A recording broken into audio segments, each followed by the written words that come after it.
Boa tarde, meu nome é Ana Clara, eu sou estudante de nutrição e vim apresentar sobre fisiologia respiratória. Pergunta 1. Quais são as principais estruturas que compõem o sistema respiratório? Quais as unidades básicas respiratórias? O sistema respiratório é fundamental para a vida, pois é responsável por captar o oxigênio do ar e eliminar o dióxido de carbono do organismo. Sendo assim, ele é composto por diversas estruturas que trabalham juntas para realizar essa função.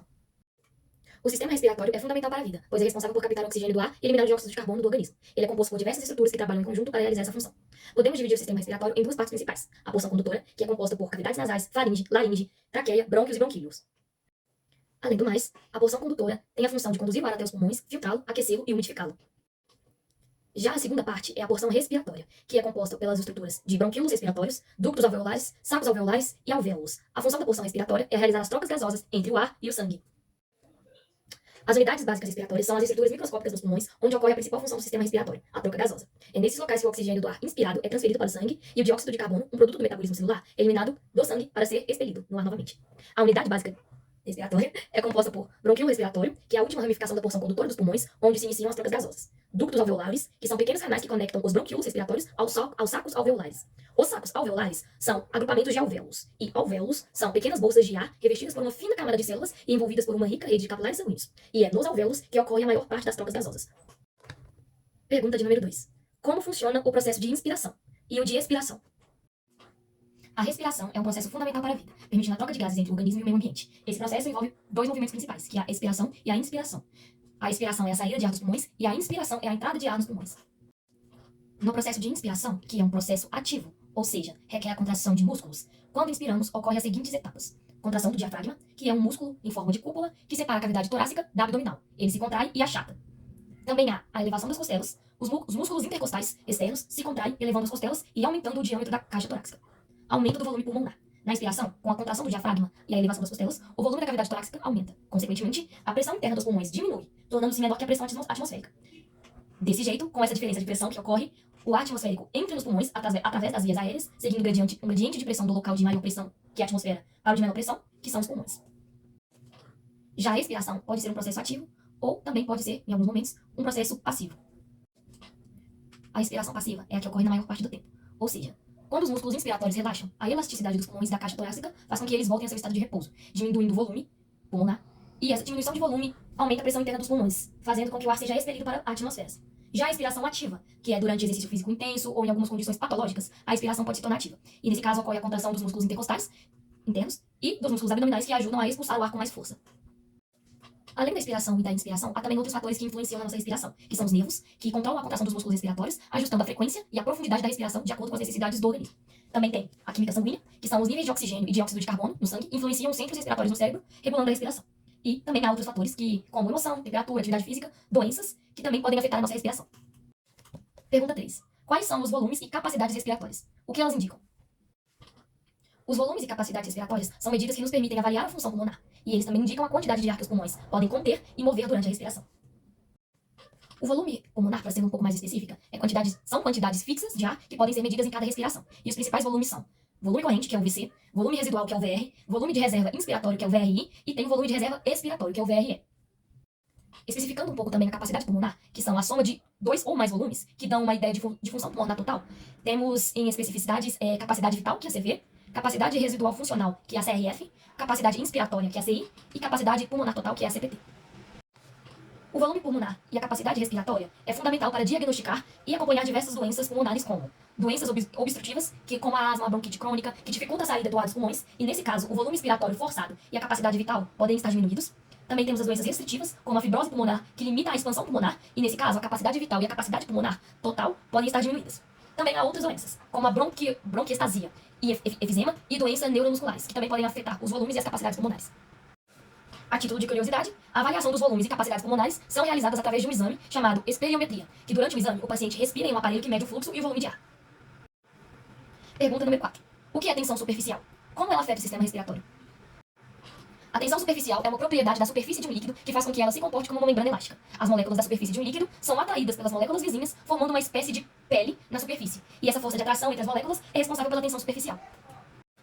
No sistema respiratório, a tensão superficial desempenha um papel crucial, tanto positivo quanto negativo.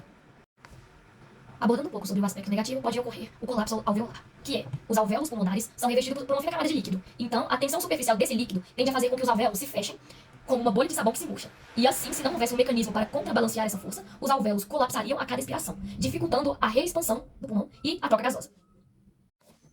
Já o aspecto positivo tem a presença de surfactante, ou seja, dá uma estabilidade alveolar, que é o contrário do que acontece no aspecto negativo. Ou seja, para evitar o colapso alveolar, as células epiteliais dos alvéolos produzem uma substância chamada surfactante. O surfactante é composto por fosfolipídios e proteínas que se inserem na camada de líquido alveolar, e assim reduz significativamente a tensão superficial. Isso impede o colapso dos alvéolos, mesmo durante a expiração, e facilita a expansão pulmonar durante a expiração. Outro aspecto positivo é o recrutamento alveolar, que o surfactante também ajuda a recrutar alvéolos menores durante a expiração, permitindo uma distribuição mais uniforme do ar nos pulmões. E outra vez, a título de curiosidade, é que a deficiência de surfactante pode levar a graves problemas respiratórios, especialmente em recém-nascidos. Pergunta 5. O que diz a lei de Boyle? Como ela impacta no processo de respiração? A lei de Boyle explica como a mudança no volume dos pulmões, causada pela contração e relaxamento dos músculos respiratórios, leva a alterações na pressão do ar dentro deles, permitindo a entrada e saída de ar durante a respiração. É como um balão, que quando você infla um balão, aumenta o seu volume e diminui a pressão interna, permitindo que mais ar entre. Ao soltar o balão, diminui o volume e a pressão interna aumenta, e o ar é expelido. Sendo assim, a lei de Boyle tem como influência, pelo menos na expiração, os seguintes processos. Quando expiramos, o diafragma se contrai e as costelas se elevam, aumentando o volume da caixa torácica. Conforme o volume dos pulmões aumenta, a pressão interna diminui, tornando-se menor a pressão atmosférica. Devido a essa diferença de pressão, o ar entra nos pulmões, fluindo da região de maior pressão, que é a atmosfera, para a de menor pressão, os pulmões. Ou seja, o ar entra dentro da cavidade nasal e vai para os pulmões para ocorrer a troca gasosa, levando o oxigênio para os alvéolos. Na expiração, a lei de Boyle tem a seguinte aplicação. Ao expirar, o diafragma relaxa e as costelas se abaixam, diminuindo o volume da caixa torácica. Com a diminuição do volume, a pressão dentro dos pulmões aumenta, tornando-se maior que a pressão atmosférica. Essa diferença de pressão força o ar que está dentro dos pulmões a sair de volta para a atmosfera e assim leva, no caso, o gás carbônico de volta para a atmosfera, tendo então ocorrido assim a troca gasosa. Pergunta de número 6. Qual a importância das pleuras? As pleuras são duas membranas serosas que envolvem cada pulmão. Elas podem ser divididas em pleura visceral, que é aderida diretamente à superfície do pulmão, e existe a pleura parietal, que reveste a cavidade torácica interna. As pleuras desempenham um papel fundamental na mecânica respiratória, proporcionando um ambiente ideal para que os pulmões possam se expandir e contrair livremente. Dessa forma, as pleuras desempenham funções muito importantes, como a redução do atrito, porque entre as pleuras existe o líquido pleural, que age como um lubrificante, reduzindo o atrito entre as pleuras visceral e parietal durante a respiração, e isso permite que os pulmões se movimentem suavemente dentro da cavidade torácica. Além disso, também, a criação de pressão negativa. A cavidade pleural mantém uma pressão negativa em relação à atmosfera. Essa pressão negativa ajuda a manter os pulmões expandidos e aderidos à parede torácica. Proteção. As pleuras ajudam a proteger os pulmões contra traumas e infecções, pois os pulmões são órgãos muito sensíveis. E também facilita a ventilação. A elasticidade das pleuras e a pressão negativa da cavidade pleural contribuem para a expansão pulmonar durante a inspiração e a retração pulmonar durante a expiração. Distúrbios nas pleuras podem comprometer a função pulmonar e algumas condições que podem afetar as pleuras são pleurite, que são a inflamação da pleura, causando dor torácica e dificuldade para respirar, derrame pleural, que é o acúmulo de líquido na cavidade pleural, comprimindo os pulmões e dificultando também a respiração. E também tem o pneumotórax, que é a presença de ar na cavidade pleural, causando colapso parcial ou total do pulmão. Pergunta de número 7. Se a pressão intrapleural fica mais negativa, menos 6, o que acontece com a pressão alveolar? E se ela fica menos negativa, menos 3, o que acontece na pressão alveolar? Quais processos fisiológicos acontecem nessa variação? A pressão intrapleural e a pressão alveolar estão intimamente ligadas e influenciam diretamente na mecânica respiratória. Quando a pressão intrapleural está mais negativa, ou seja, no menos 6, ocorre a expansão pulmonar. Quando a pressão intrapleural se torna mais negativa, essa força que puxa os pulmões para fora em direção à parede torácica aumenta. E isso ocorre porque a diferença de pressão entre a cavidade pleural e a atmosfera se torna maior. Aí também ocorre o aumento do volume alveolar, porque com a expansão pulmonar, o volume dos alvéolos também aumenta. E também ocorre a diminuição da pressão alveolar, porque de acordo com a lei de Boyle, que foi falado anteriormente, quando o volume do gás aumenta a uma temperatura constante, sua pressão diminui. E, portanto, com o aumento do volume alveolar, a pressão alveolar também diminui. Os processos fisiológicos que acontecem com essa pressão intrapleural mais negativa, menos 6, são a inspiração, que no caso essa situação favorece a inspiração, porque a pressão alveolar mais negativa cria um gradiente de pressão que permite a entrada de ar nos pulmões. E também beneficia o recrutamento alveolar, ou seja, que os alvéolos menores e colapsados podem ser reabertos devido à maior força de expansão pulmonar. Na pressão intrapleural menos negativa, ou seja, a menos 3, ocorrem os seguintes processos. Redução da expansão pulmonar, porque com a pressão intrapleural menos negativa, a força que expulsa os pulmões para fora diminui. Também ocorre a diminuição alveolar, ou seja, o volume alveolar diminui, e ocorre o aumento da pressão alveolar, que, de acordo com a lei de Boyle, com a diminuição do volume alveolar, aumenta-se a pressão alveolar. Os processos fisiológicos que ocorrem com a pressão intrapleural a menos 3 são a expiração, que é totalmente favorecida com essa situação, pois a pressão alveolar mais positiva facilita a saída de ar dos pulmões. E com isso também a chance de haver o colapso alveolar, que, no caso, os alvéolos menores podem tender a colapsar, especialmente se a pressão intrapleural se tornar positiva. Pergunta de número 8. O que é hematose? A hematose é um processo de troca gasosa que ocorre nos pulmões, sendo mais específica, ocorre nos alvéolos pulmonares, e é durante a hematose que o sangue venoso, pobre em oxigênio e rico em dióxido de carbono, se transforma em sangue arterial, que é rico em oxigênio e pobre em dióxido de carbono. A importância da hematose é porque ela garante o que é fundamental para a vida, ou seja, ela garante o suprimento de oxigênio para as células, mantém o pH sanguíneo e remove o dióxido de carbono no corpo. Pergunta de número 9. O que são quimiorreceptores e mecanorreceptores? Como influenciam no processo respiratório?